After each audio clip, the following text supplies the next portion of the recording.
Hello, my name is Nicole Norman, and I'm going to be doing my learning teaching interaction, my second one. I wanted to start out by talking about teaching methods. One very great teaching method is group discussions, and discussions invite active involvement in the learning process. I have several parts of my workshop that I have scheduled time for group discussions. And during these discussions is where the participants will have time to clarify their thinking through making comments and through listening to the comments of others. It's very important that we structure the discussion by making the purpose of goals of the discussion clear. If we don't do this, then the discussion may just go off on a tangent. People will be talking about everything, and the discussion really won't be beneficial at all. It's also very important that I, as the educator, am able to link common similarities between the participants. By linking common similarities, it really helps promote positive interaction between the participants. Another great teaching method is personal narratives.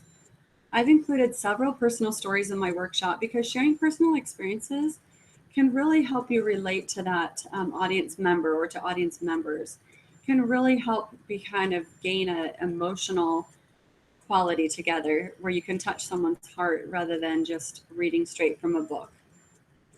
I know I remember teaching a Relief Society lesson a couple of years ago, and it was about eternal families. I had explained that I had lost 8 family members to unexpected deaths within a 9-year period. And I remember being very emotional in my lesson and explaining how much the plan of salvation and the knowledge that our families would be eternal really meant to me. And after my lesson, a non-member woman who had been visiting came up to me with tears in her eyes and hugged me and thanked me for my lesson. She told me of her experience of losing a child and told me that she hopes that there will be a life after this one, but she didn't know that. I later spoke with her and we exchanged numbers, and I told her I'd love to talk anytime more about the topic. I invited her over later that week for dinner. She and her husband came over and met with the missionaries. We had discussions, and she actually was later baptized.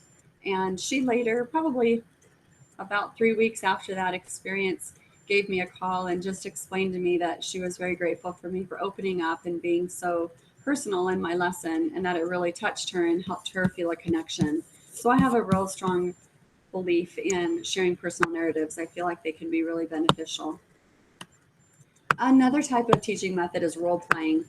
I've scheduled time for several volunteers to role play towards the end of my workshop. This is a time for participants to test what we've been discussing and see how well they understand everything that's been taught. There also really must be a reason for role playing, such as teaching a principle or helping participants gain insight into their own beliefs. Or else we're just playing, we're not really teaching anything. And the third part of that is we really need to be careful when selecting actors. I plan to use different role playing volunteers, but I think that's the key word is I think it's important to use volunteers, not just assign someone the task of playing in a role play, because someone might feel uncomfortable or threatened by the idea of getting up there and playing in the role and acting in front of people. Another teaching method is video clips. I am a very visual person, and so video clips always help me to better understand the subject matter. And it's also very important to introduce the clip well so the participants understand what the clip is about and how it can apply to what we're being taught. I also love humor and I love teaching with humor. So I think it's really helpful if you can find a funny clip that teaches a topic from a different perspective.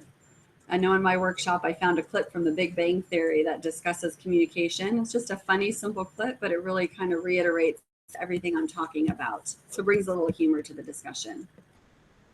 Another teaching method is games and activities. These can be used as icebreakers to get students interested in a topic. I know in my workshop I'm using a little intro game to get to know everybody and to have a little icebreaker.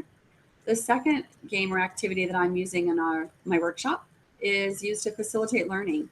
So this one will facilitate the principle of active listening, which is a part of my workshop. Another thing that's really important is that we teach by the Spirit, following the Lord's example of teaching. And in D&C 42:14 it reads, "And the Spirit shall be given unto you by the prayer of faith, And if ye receive not the Spirit, ye shall not teach. I feel it is so important that we gather the material, do the research that we need to do, get all of our educational resources ready, and teach that way with all of the facts that we have. But that we really are try to remain in tune with the Spirit, no matter what we're teaching, because I feel like sometimes the Spirit will direct us to go on a path that we weren't planning on doing. But I have found that it is best to always follow the Spirit. Spirit will never guide you wrong, never will steer you wrong. Another thing under the teaching the Spirit is to really ask good questions. I made sure to plan questions that would lead discussions, but not sway the view of the participants in the workshop. I feel it's also important to put the question out there and let the participants lend their views and add their input, but to keep the discussion moving on the direction of the right path. Also, we need to give our audience members, our participants, time to think. After asking a question, it's very important to sit back, give them a minute, and just be patient. Participants often need a few minutes to kind of orchestrate their thoughts, and we need to just really be patient and not rush their thought process. Now, if the silence is going on longer than it should, maybe the question was not clear enough. So in this case, if we can tell there's a lot of deer in the headlight looks from our audience members, then maybe we need to rephrase that question so it's clear and they can understand that question. And then we really need to make sure that we are listening to the participants' answers. I know sometimes teachers, we get in a hurry, we're asking questions, we're worrying about what we're going to say next, we want to get through all of our material. And so we ask a question, we don't really acknowledge their answer, we just move right on to the next thing that we have on our paper. And I feel it's very important as educators that we give full attention to the participant and we answer that question and acknowledge it so they know that they're heard. Also, we need to realize there are a lot of differences among audience members. There's a lot of difference in family structure and family dynamics. It is vital that we remember to be conscious of each student's family dynamics and background.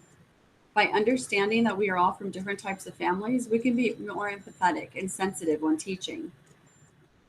I know we also need to get to know the audience. I had the participants of the workshop fill out a survey with some questions about themselves a week before the workshop began. And this will help us to prepare